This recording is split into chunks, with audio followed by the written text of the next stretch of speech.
Hi everyone. I'm just gonna do a little video here looking at some of the different eucalypts that we have just around the JMR. Ordinarily we'd have a quick workshop during the lecture and we'd walk around together to have a look.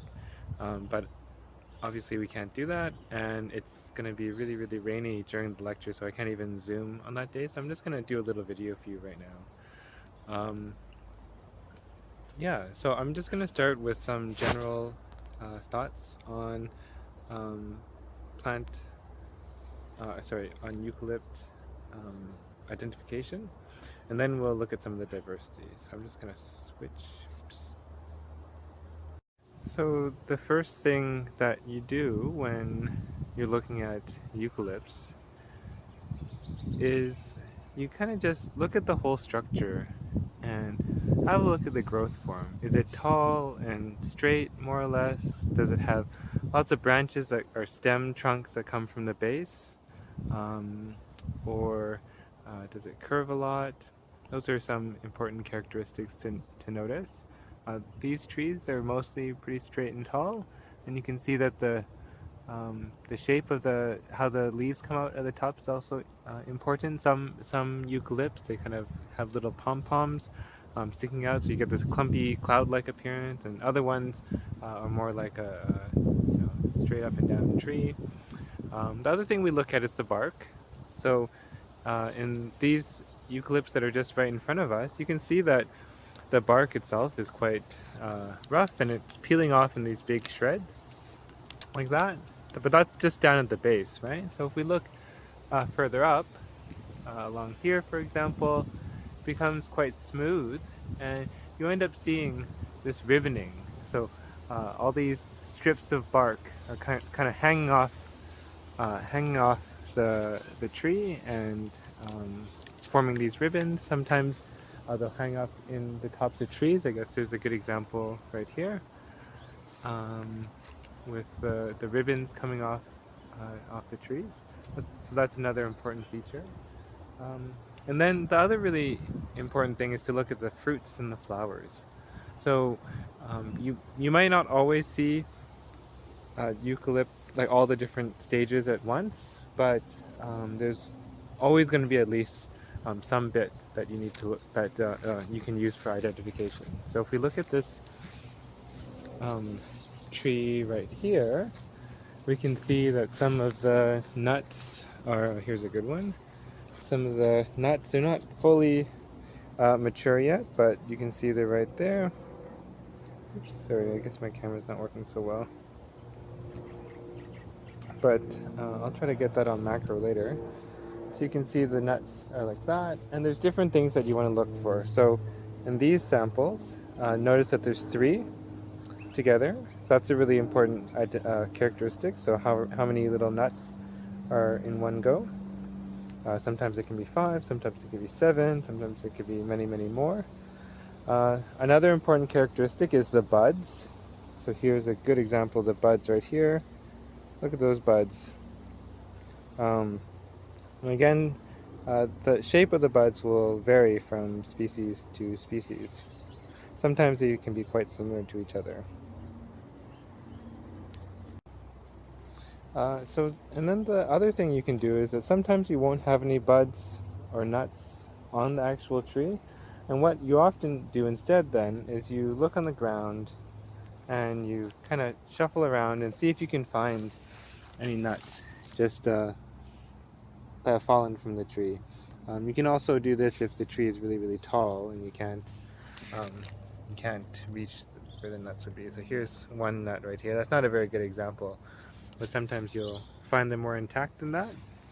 While we're down here, you'll notice that there's a whole bunch of leaf litter and bark litter all over the place. You can see how this might contribute to the fire load that you get in eucalypt forests.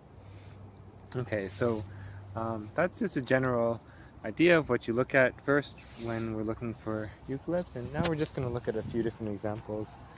I'll have it recording while I'm walking, but we'll hopefully fast forward through this so you don't get to see all of this later on. Oh, I forgot to show you my coolest tree. Let me just run back here. So there's a really cool tree just outside the JMR. You can see it straight up ahead. It's that tree. Um, if you can see in the video, it's got all these funny patterns on it.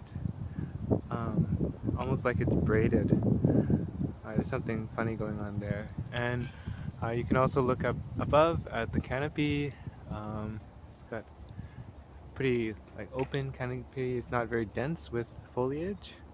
So that braiding, it's just a variation that you get in this species. I'm fairly certain that it's a lemon-scented gum. Um, and sometimes the vasculature, the xylem and the phloem inside, just they grow in a way that forms this braided structure, but sometimes they're just straight.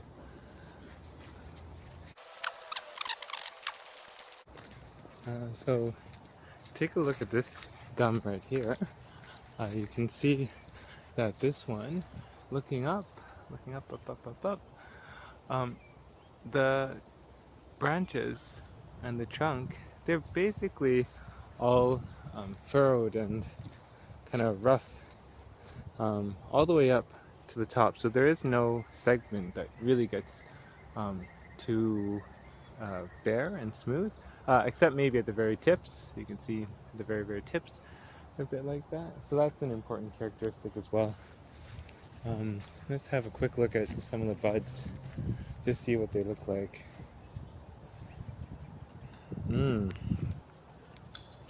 So these buds, they look like they're in fives. Kind of hang off these little clusters at the end. Here's a good example of the lerp. And I mentioned in class, you've probably seen that before as well. And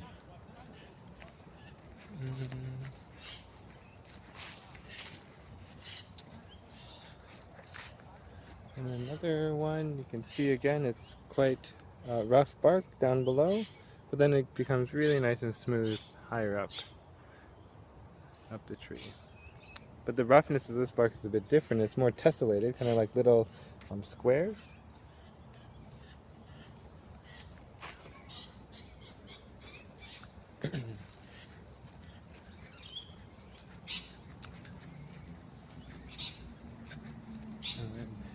Take a look at this here. That's a nice smooth bark gum. It's smooth all the way up. And those aren't gums at all. That's a paper bark, it looks like. Not doing very well.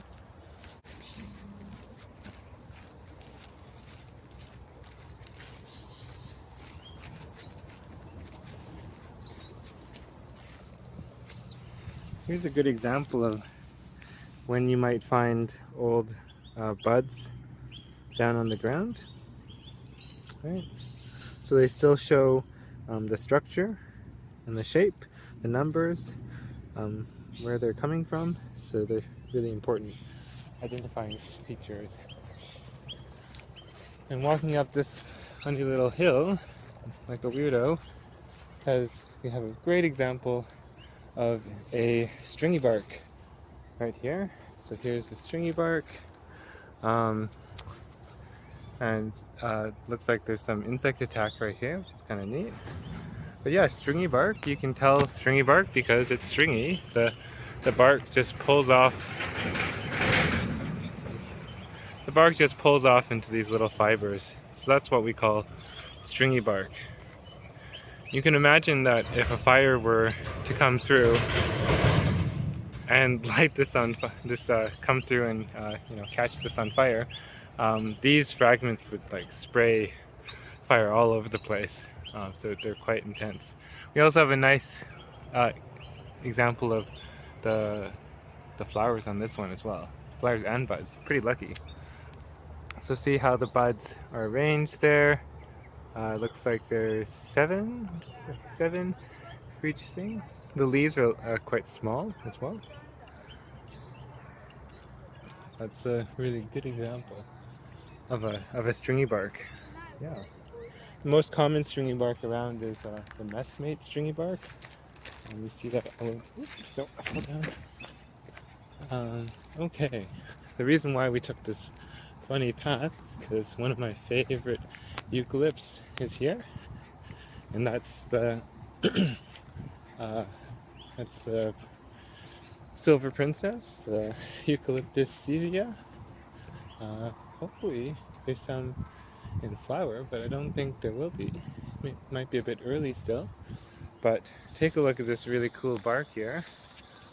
Um, so the bark peels off in these tiny little curls, lots and lots of little curls, quite beautiful.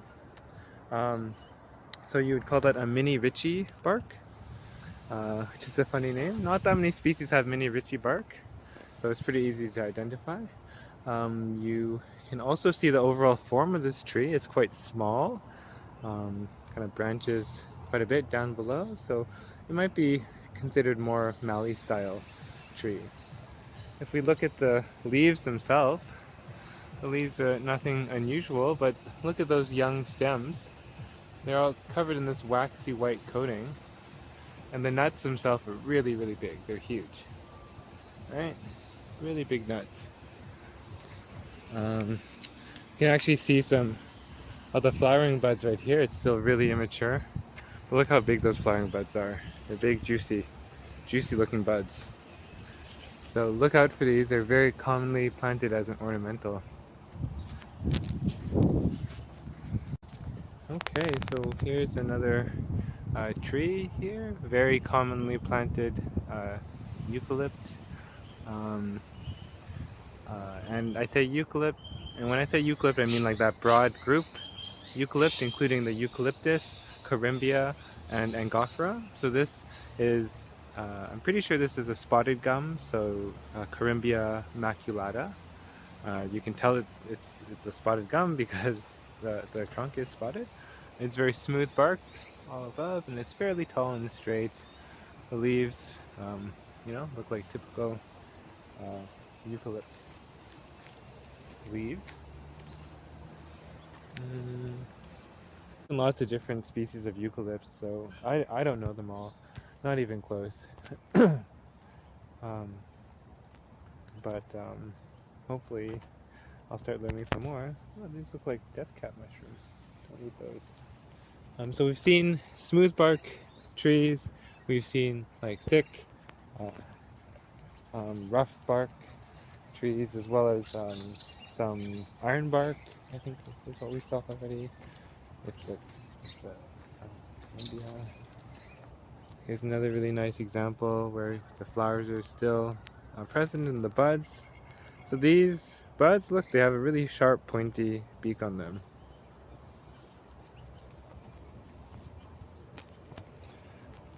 And just notice overall, this plant, this tree is quite kind of whitish in color.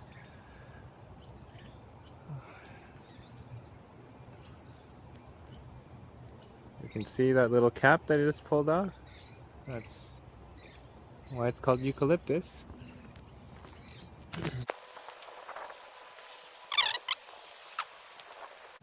I really like this one as well. So this eucalypt, if you have a look at the leaves, it's quite different from the others that we've been seeing so far.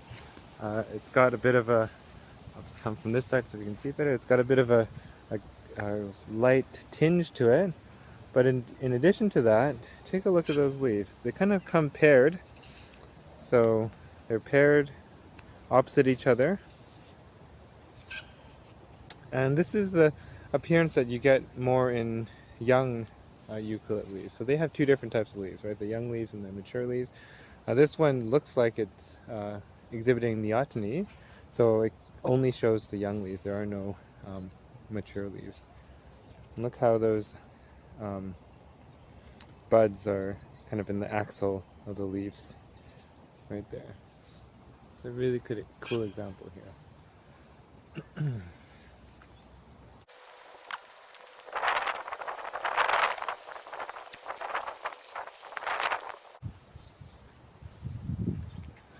It's a really nice old tree there. Let's see if we can go with those buds. Look at those buds. You can see how many of those are there. 1, 2, 3, 4, 5, 6, 7 buds. Beautiful. There are the capsules right there.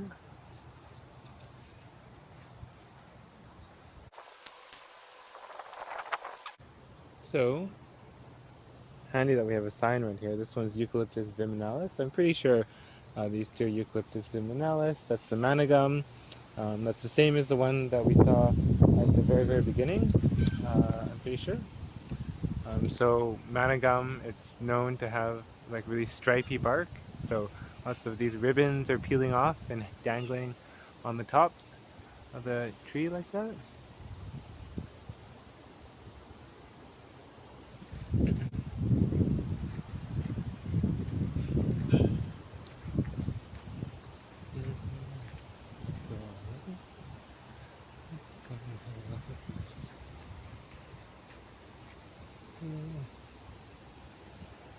Little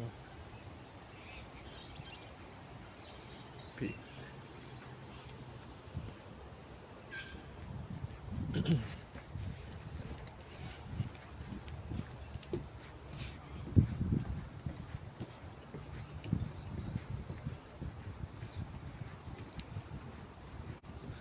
So I'm fairly certain that what we're looking at here is a river red gum, which is one of the most common um, gum trees that you see throughout Australia. They're often found in along river ways throughout the country. There's a lot of them around here, and one of the features of them is they have these little pointed caps, or little pixie caps, if you will, um, in their buds. The bark is usually not stripy, but a little bit rough below, and then kind of more smooth higher up. They can get to be quite massive trees, and they're quite stunning when you see them. Those that have lived for a very, very long time. So you might have heard all these different birds squawking away today on the little walk. And gum trees in general are really, really important. Um, they provide homes, rather, and food for birds and different marsupials and animals around. So they're quite important for to the landscape and to the fauna as well. So whenever, if you're looking at developing or developing a new property, for example, a really big consideration is these large trees. If there's a large tree on a property, most consultancies will advise you strongly to try to exclude them from your development plans, or try to have a barrier, perhaps, to not develop those trees. Or some other kind of mitigation, because it's usually harder to get the removal of a large tree accepted through council compared to